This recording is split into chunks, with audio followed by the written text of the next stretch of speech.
In this video from ITFreeTraining, I will look at how to install an expansion card in a computer.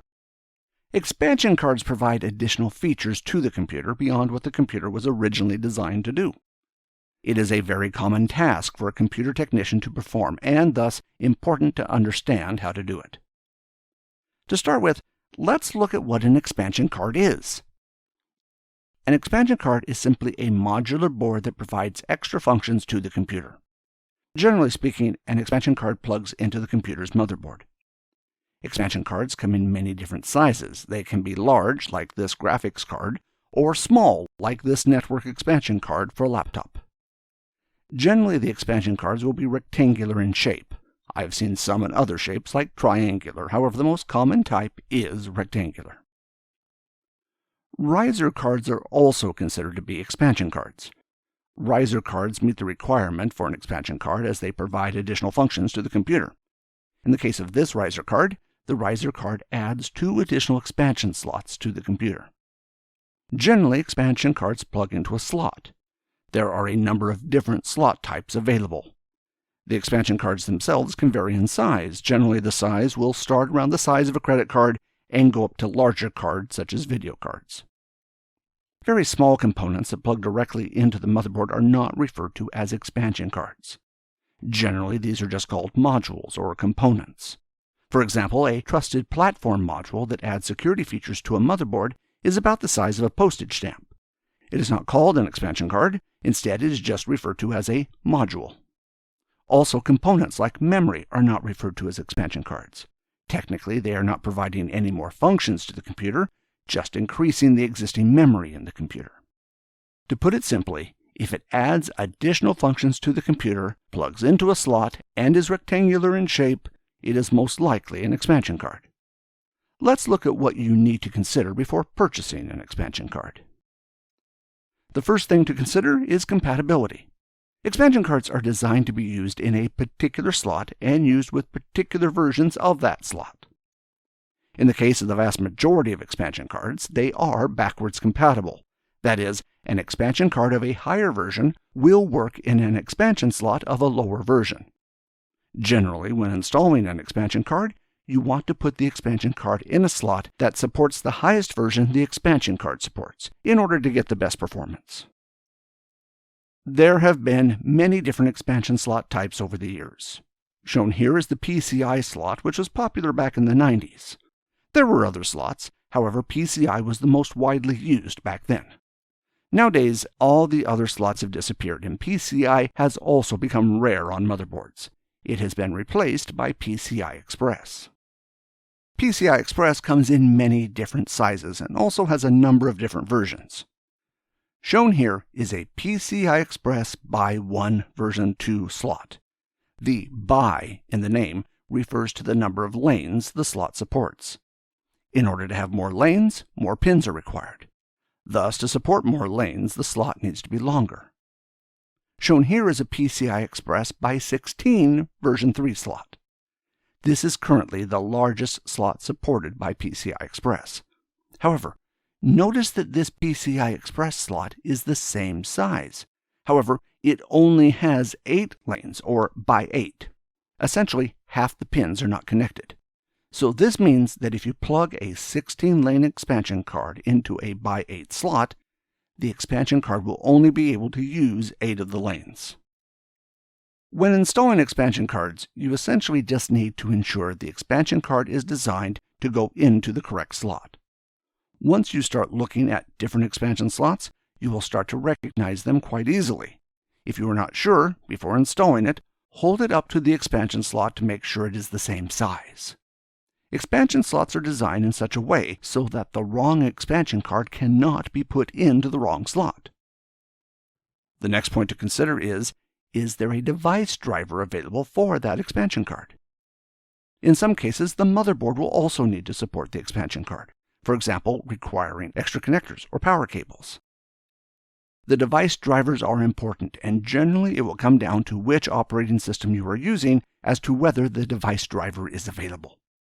Without a device driver, the operating system cannot communicate with the expansion card, which makes the expansion card useless. Most expansion cards simply need to be plugged in. In some cases, the expansion card may require other cables to be plugged in. For example, it may need additional power to be plugged in. In some rare cases, the expansion card will need an additional cable plugged into the motherboard. For example, some Thunderbolt expansion cards require an extra communication cable to be plugged into the motherboard. Therefore, to use this card, the motherboard needs to have this connector. So, before purchasing an expansion card, you need to ensure that it will work with the operating system that you are using. Let's have a look at an example. In this example, the specifications are shown for an NVIDIA Titan RTX graphics card. You will notice the requirements for this graphics card are PCI Express. However, the recommended specification is PCI Express 3 with a by 16 slot. Also notice in this case, the graphics card is very wide and requires a dual width graphics slot. That is, it takes up the space of 2 single width cards.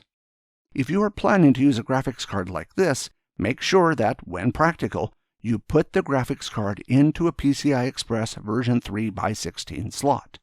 If you do not, the graphics card will not work at peak performance and potentially may not work at all. In the case of some of the high-end graphics cards, they require a minimum number of lanes to operate. If you don't have the minimum required lanes, the graphics card may not operate. If your motherboard does not support the specification list, you should check to ensure it supports a lower specification, particularly if the number of lanes listed is less. Let's look at a different example. This example is a 1 gigabit network card. You will notice in this case the network card requires PCI Express version 1.1 in order to operate. Since PCI Express is backwards compatible, this network card can be put in any PCI Express slot of version 1.1 or higher. For example, this network card could be put in a PCI Express 3 slot. However, it would only operate at PCI Express 1.1 speed. For this reason, it is a waste to put it in that slot. When installing slower expansion cards, put them in a slot of the same version, or if they are all of a higher version, the slowest slot on the motherboard. For example, if your motherboard's slowest slots are PCI Express 2, I would put the network card in the PCI Express 2 slot rather than underutilizing a PCI Express 3 slot. Before I look at how to install an expansion card, I will first look at the different types of expansion cards available. Essentially, an expansion card adds functions or ports not included in the chipset of the computer.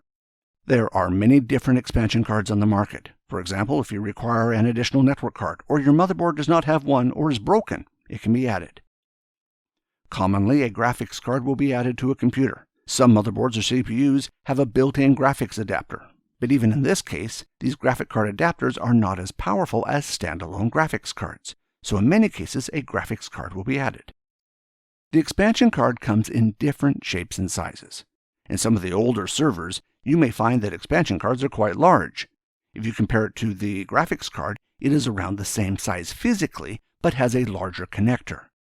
These larger connectors allow for more data to be transferred at once between the computer and the expansion cards. Nowadays, most expansion cards use PCI Express, so even the larger cards will use the same sized connector. You will find that expansion cards will only fit in the socket they are designed to work with. In some cases, like this fiber card, if the slot is smaller than the connector, the remaining connector will hang out of the slot. The expansion card will still operate, but will work at a lower speed. In most cases, the expansion card will be rectangular in shape, making them easy to recognize. However, in some cases, the expansion card will be of a different shape. In the case of desktop computing, the expansion card only needs to have a bracket to assist it in being installed and a connector to plug into the slot. Other than that, the manufacturer is free to design the board of the expansion card in any way they want. In the case of devices like mobile devices where space is limited, smaller cards are used. These still fit the definition of an expansion card as they add functions and ports to the computer. For example, these cards are often used to add wireless or networking to a mobile device.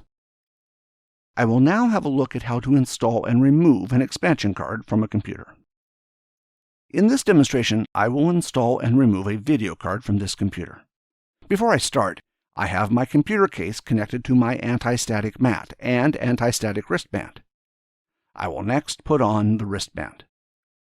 If you don't have any anti-static protection, I would suggest unplugging the computer before you start working and touching the computer case. Although not ideal, most devices nowadays are designed to be static resistant, and if you take some precautions, like those I will show you, you can reduce the risk of damaging the components. First, when an expansion card is not being used, it should be inside an anti-static bag like the one shown. This will help protect it from static electricity. To start the install of the expansion card, first remove the expansion card from its anti-static bag. When possible, you should handle the expansion card by holding the bracket at one end. On the other end, hold a part of the expansion card that does not contain any electronics or circuits. If you're not sure which expansion slot to put the expansion card in, hold it up against the expansion slot. In this case, this slot is a PCI slot, and although similar in length, you can see the notches do not line up. Expansion cards are keyed, so they will only go into the slot they are designed for. For this reason, you should never force an expansion card into a slot, because if it is the wrong slot, you risk damaging the expansion card. You will notice that if I hold the expansion card next to the PCI Express slot, the notch and the length of the connector match. Since the case is in the way, I cannot hold the card directly in line with the PCI Express slot. However, you get the idea. PCI Express slots only differ in the size of the slots. However, if you are working with old computers, the power and bandwidth the expansion card supports will determine where the notches are and the length of the connector. Take care to make sure the notches line up. If they don't, then that expansion card was not designed for that slot. Even if you are somehow able to force the expansion card into the wrong slot, it will not work, and more than likely the voltages will be different, damaging the card, the slot, and potentially the motherboard. The next step is to remove the blanking panel from the computer case to allow the expansion card to be installed. To work out which blanking panel needs to be removed, I will hold the expansion card so it is vertical and line it up with the slot. In this case, only one blanking panel needs to be removed. If the expansion card was a larger card, I may need to remove two blanking panels. To remove the blanking panel in this computer case, it is just a matter of removing a screw to release it. On some computer cases, the blanking panel will not be screwed in, and you will need to physically break the connection holding the blanking panel in place. The disadvantage with computer cases like these is that you won't be able to put the blanking panel back in once it has been removed. The next step is to insert the expansion card.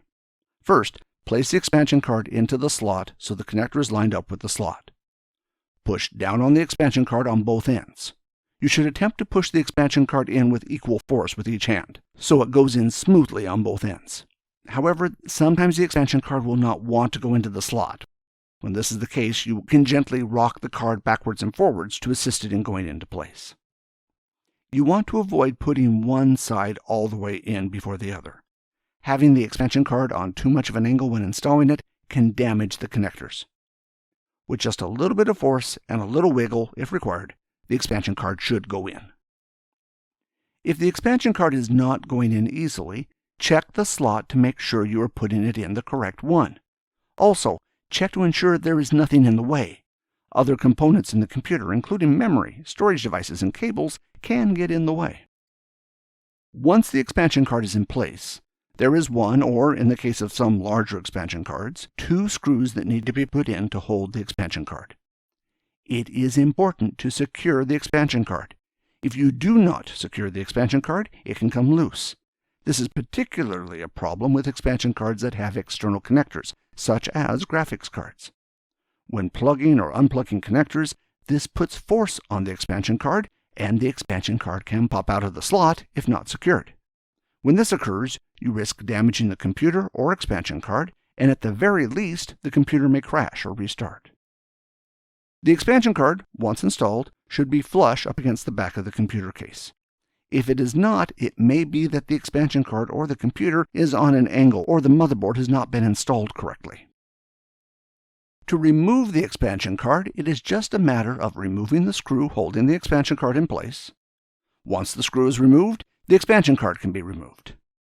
Take care, as some expansion slots, like this one, have a clip on them that prevents the expansion card from being removed. Make sure, before attempting to remove the expansion card, that the clip is released. Once the clip is released, attempt to lift the expansion card directly upwards. If it is stuck, you can wiggle a little bit to free it, but as before, don't lift one side too much higher than the other, as you risk damaging the slot of the expansion card. Once the expansion card has been removed, place the blanking panel back into the computer case and screw it back into place. The blanking panel helps prevent dust getting inside the computer and also helps with airflow. In some cases, you may not have the blanking panel, or the computer case does not allow the blanking panel to be put back in. When this occurs, I will usually screw the screw back into the computer case so that it is available if I decide to put another expansion card into the computer. The last step is to put the expansion card back into the anti-static bag.